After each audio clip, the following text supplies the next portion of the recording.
এমনি তো চিন্ময়বাবুর মায়ের সাথে সব সময় কথা হয়, আজকে দীর্ঘ সময় কথা হইলো। এই সব বিষয়গুলো তো এমনি আমরা জানতাম, তারপর আরো শিওর হইলাম যে আমরা দেখেছি যে আমার দেশে সেই চন্দনধর থেকে গেরুয়াসন থেকে এরকম নামে কি এরকম একটা নিউজ করেছে। তা আমি সব বিষয়গুলো যেহেতু আমরা আগে থেকে জানতাম সবই মিথ্যা তথ্যগুলো। আবার আমি ওখানে শুধু চিন্ময়বাবুর ভাইয়ের নাম, মায়ের নাম, বাবার নাম ছাড়া, তার নাম ছাড়া সবই মিথ্যা। তা আজকে তার মায়ের সাথে কথা বলে বুঝলাম যে এগুলো সবই ডাহা মিথ্যা। যে কিভাবে নির্জলা, মানে ভাবা যায় না যে কতটা নির্মম এরা, নিষ্ঠুর, এদের মধ্যে মানবতা বোধ নাই যে এইভাবে মানে মানুষের নামে মিথ্যা তথ্য সন্ত্রাস তারা ছড়ায়। যে চিন্ময়বাবু সে নাকি রাজনীতি করতো, সে রাজনীতি করার সময় কোথায় পাইলো? 7 বছর বয়স থেকে না শিশু বক্তা হিসাবে সে নেমে গেছে। সে রাজনীতিটা কবে করলো? সে নাকি রাজনীতি করতো, তার বাবা নাকি আওয়ামী লীগের সমাবেশে যে মারা গেছে। ওই দিনের মানে তার বাবা শহরে গেছে, মারা গেছে। ওই দিনের কার সমাবেশ, আওয়ামী লীগের সমাবেশ ছিল না বিএনপি সমাবেশ ছিল, সেটা তো কেউ দেখার কোনো বিষয় না। ওই দিনে আওয়ামী লীগের সমাবেশ ছিল। ওই দিন তো শহরে, চট্টগ্রাম শহরে সবসময় কোনো না কোনো প্রোগ্রাম থাকে। ওইটা গেছে মানে হ্যাঁ, তাহলে চিন্তা করেন সেটা নাকি সে ওই সমাবেশে যে মারা গেছে। মানে এতটা মিথ্যা কথা, প্রত্যেকটা তথ্য মিথ্যা কথা। তো মাসিমা, চিন্ময়বাবু কি কখনো রাজনীতি করছেন? ও খারাপ তো সময় পাইছে না, সারাদিন ইবে শুনেন 7 বছরের থেকে জনসভা করছে তো, 7 বছর 8-9 এই 9 বছর ও মৎস্য করছে। ছেলে ছোট ছেলে, ছোট্ট বয়স থেকে সে বের হয়েছে, কোনো রাজনীতি করে না। তার বাবাও তো রাজনীতি করে নাই, আপনার হাজবেন্ডও তো করে নাই। ওই প্রাইভেট স্কুল হেডমাস্টার হয়ে এরা রাজনীতি করা। তাহলে আপনি চিন্তা করেন, তাহলে এই যে মিথ্যাচার, কি পরিমাণে মিথ্যাচার ছড়াইছে, মিথ্যাচার ছড়াচ্ছে। আমি মনে করি যে বিবেক সম্পন্ন মানুষের এই বিষয়গুলো দেখা উচিত, যে আসলে মিথ্যা দিয়ে যদি কোনো কিছু বলতে হয় সত্য কথা বলা উচিত। এভাবে মানুষের নামে মিথ্যা প্রপাগান্ডা, প্রত্যেকটা তথ্য আমি দেখলাম যে এরা যে ছড়াচ্ছে চিন্ময়বাবুর নামে, যে আরে বাবা চিন্ময়বাবু হিন্দুদের একত্রিত করছে, এটাই তাদের ভয়।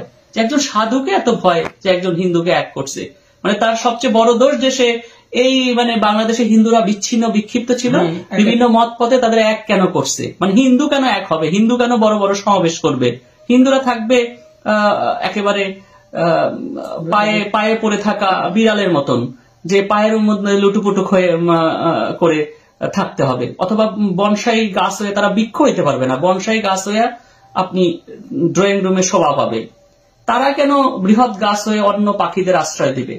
এই সবকিছু মিলে আমি কেন, আপনি দেখছেন যে আমার কথার মধ্যে একটু রাগ ক্ষোভ চলে আসতেছে, কারণ আমি যে ওই যে নিউজটা হয়েছে এটার প্রত্যেকটা তথ্য চিন্ময়বাবুর মাকে জিজ্ঞেস করলাম এবং প্রত্যেকটা তথ্যই দেখলাম মিথ্যা। তা আসলে আমার খুবই খারাপ লাগছে। তো আরেকটি তথ্য যে চিন্ময়বাবুর সাথে তার মায়ের 3 বার কথা হয়েছে। তো কি বলছে চিন্ময়বাবু? শুধু কান্না, আমাকে দেখবে না, আসলে আমি মরে যাব, এই কথা কান্না করতে আর কিছু বলতে পারছি না। এর কান্নার পর থেকে আমি তো কিছু খাইতে পারছি না। আর আমি ও বাবাকে তো চোখে দেখে না, আমি তো নিজে কোলে নিয়ে অফিসে আদালতে সব জায়গায় গেছি, কোলে নিয়ে বড় করছি, কোনোদিন কান্না করতে দিই না।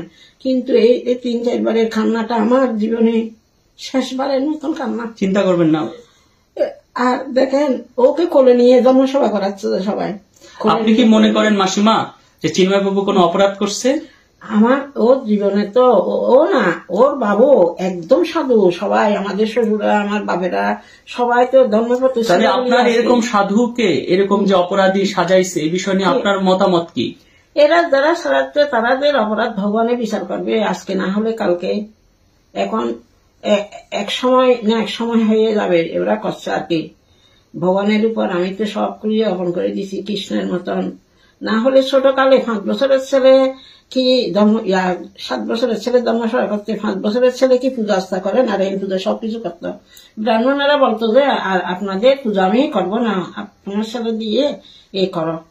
তাহলে 7 বছরের ছেলে ধর্ম কোলে নিয়ে মুশকিলে নিছে, কুতুব দিয়ে নিছে, সব জায়গায় নিয়ে। আমি বলতাম যে আমার ছেলেকে আমাকে আবার আনিয়ে দিতে হবে, কিন্তু আমি বিশ্বাস করতে পারতাম না যে কোলে করে নিয়ে যাচ্ছে, তার থেকেও পিছনে নাই।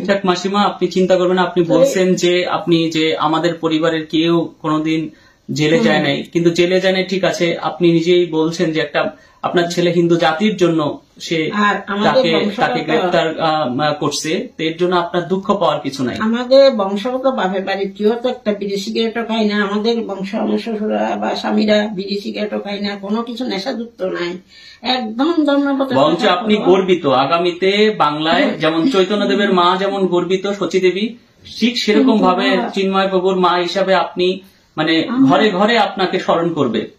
তো আমি আর কি বলবো, আপনি চিন্তা করবেন না, মানে মাসিমা মনে করবেন যে যথা ধর্ম তথা জয়, সত্যমেব জয়তে, সত্যের জয় আমাদের বেদের মধ্যে আছে যে সত্যমেব জয়তে, এটাই সত্য কথা, সত্য জয়লাভ করবেই।